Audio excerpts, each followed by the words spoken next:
ये लोग उसको प्रोफेशन में उसको ट्रेनिंग उसके कार्यशैली से पता चलता है कि बच्चे पूरी तरह से ट्रेंड है। नहीं, ऐसा नहीं है कि भनक नहीं लग रही थी, लेकिन ये सुनियोजित गिरफ्तारी हो रही थी, लेकिन सुनियोजित तरीका से गैंग का उद्भेदन लगता है जैसे कि पूरी तरह से प्रोफेशनल गैंग की तरह ऑपरेट कर रहा हो। जैसे ये मोबाइल हाँ, मोबाइल बेचते थे कहाँ से? ये ले जाते थे, मोबाइल बंगाल ले जाते थे, वहाँ से एक कैरियर आते थे यहाँ पे, और पूरा बिल्कुल प्रोफेशनली ये मैनेज हुआ है। कितने में मोबाइल बेचते थे सर? एक मोबाइल कितना में बेचते मोबाइल्स डिपेंड करता है, जैसे उसमें स्मार्टफोन भी है तो उसको वो 2-3 हज़ार से लेके और जिस प्रकार का मोबाइल है उस तरह का वो उसको बेचते थे। बच्चों की जो ट्रेनिंग देते थे ये लोग, तो कहाँ ये लोग बच्चे को किस तरीके की ट्रेनिंग देते? बच्चे को ट्रेनिंग ऐसा इन लोग ऐसा नहीं था। बच्चे को जैसे कि ये लोग उसको प्रोफेशन में उसको ट्रेनिंग उसके कार्यशैली से पता चलता है कि बच्चे पूरी तरह से ट्रेंड है। जो एक बच्चा पकड़ाया है और बच्चे नहीं पकड़ाए हैं।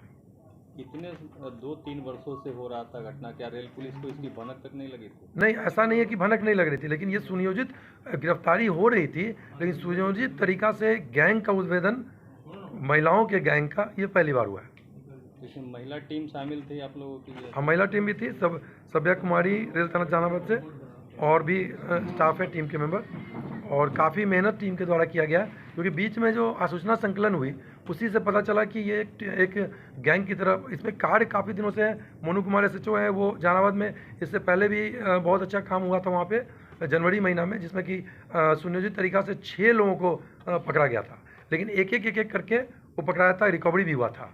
और उस समय भी ये एक तरह से आ रहा था कि ये गैंग ऑपरेट कर रहा है। जो हम जितने भी अभी देख रहे हैं रेलखंड में, मैक्सिमम में ये प्रोफेशनलिज्म का रूप लगता है जैसे कि पूरी तरह से प्रोफेशनल गैंग की तरह ऑपरेट कर रहा हो, जैसे उस तरह से लग रहा है। तो उसको पकड़ने का प्रयास किया जा रहा है और अभी पकड़े भी गए हैं लोग। किसी गाड़ी को टारगेट करते थे कि पैसेंजर गाड़ी का में चढ़ जाते? इनका मुख्य रूप से जो किसी गाड़ी में चढ़ते थे, सभी गाड़ियों में, लेकिन मुख्य रूप से जो अभी पता चला है वो पैसेंजर गाड़ी है। सर, एक दिन में 11 मोबाइल मिले हैं, तो अगर पूरे क्या पूछा? नहीं, ये 11 मोबाइल कोई एक ही दिन चोरी ये इन्होंने नहीं किया है, ये रखे हुए थे।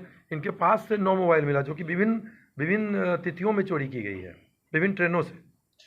इनके पास से 2 और जगह लॉन्च हुए होंगे। हाँ, उसके बारे में पता किया जा रहा है, और उस पर उसका आईमाइन वगैरह साइंटिफिक वैज्ञानिक अनुसंधान करके उन मोबाइल के जो वादी हैं उनका पता लगाने का प्रयास किया जा रहा है। इन हाल के दिनों में देखा हाँ, इस तरह का जो प्रोफेशनल जो कई गिरोह आप चेन स्नैचर्स को पकड़ा गया था, उससे पहले डीडी में पकड़ाए थे 3 स्नैचर्स। तो ये तो कनेक्शन तो अंतर्राज्यीय एकदम एस्टेब्लिश हो रहा है, इसमें कहीं शक नहीं है, क्योंकि रेल जो है वो लंबी दूरी की तरफ सफ़र करती है। बंगाल से गया होते हुए या पटना होते हुए कोलकाता से निकल जाती है दिल्ली की तरफ, तो उसमें अंतर्राज्यीय गिरोह कार्य करने की संभावना बनी रहती है। महिला से संपर्क कुछ ऐसा लग रहा है क्या? हाँ, अभी उस ये मोबाइल हाँ, मोबाइल बेचते थे कहाँ से? ये ले जाते थे, मोबाइल बंगाल ले जाते थे, वहाँ से एक कैरियर आते थे यहाँ पे, और पूरा बिल्कुल प्रोफेशनली ये मैनेज हुआ है।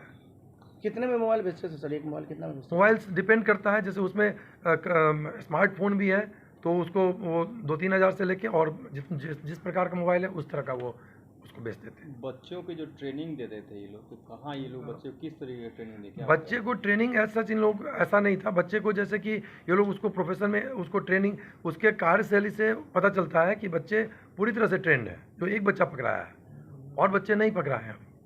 इतने 2-3 वर्षों से हो रहा था घटना, क्या रेल पुलिस को इसकी भनक तक नहीं लगी थी? नहीं, ऐसा नहीं है कि भनक नहीं लग रही थी, लेकिन ये सुनियोजित गिरफ्तारी हो रही थी, लेकिन सुनियोजित तरीका से गैंग का उद्भेदन, महिलाओं के गैंग का, ये पहली बार हुआ है।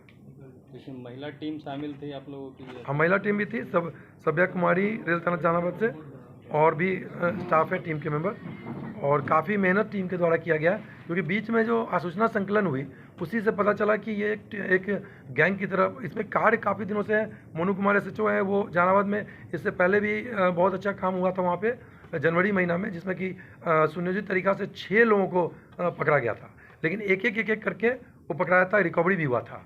और उस समय भी ये एक तरह से आ रहा था कि ये गैंग ऑपरेट कर रहा है। जो हम जितने भी अभी देख रहे हैं रेलखंड में, मैक्सिमम में ये प्रोफेशनलिज्म का रूप लगता है जैसे कि पूरी तरह से प्रोफेशनल गैंग की तरह ऑपरेट कर रहा हो, जैसे उस तरह से लग रहा है। तो उसको पकड़ने का प्रयास किया जा रहा है और अभी पकड़े भी गए हैं लोग। किसी गाड़ी को टारगेट करते थे कि पैसेंजर गाड़ी में चढ़ का जाते? इनका मुख्य रूप से जो किसी गाड़ी में चढ़ते थे, सभी गाड़ियों में, लेकिन मुख्य रूप से जो अभी पता चला है वो पैसेंजर गाड़ी है। सर एक दिन में 11 मोबाइल मिले हैं, तो अगर पूरे क्या पूछा नहीं, ये 11 मोबाइल कोई एक ही दिन चोरी ये इन्होंने नहीं किया है, ये रखे हुए थे।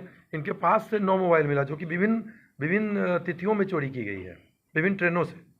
उसके इनके पास से 2 तो और जगह लॉन्च हुए होंगे। हाँ, उसके बारे में पता किया जा रहा है और उस पर उसका आईमाइन वगैरह साइंटिफिक वैज्ञानिक अनुसंधान करके उन मोबाइल के जो वादी हैं उनका पता लगाने का प्रयास किया जा रहा है। इन हाल के दिनों में देखा हाँ, इस तरह का जो प्रोफेशनल पिछली जो बार कई गिरोह आप चेन स्नैचर्स को पकड़ा गया था, उससे पहले डेरी में पकड़ाए थे 3 स्नैचर्स।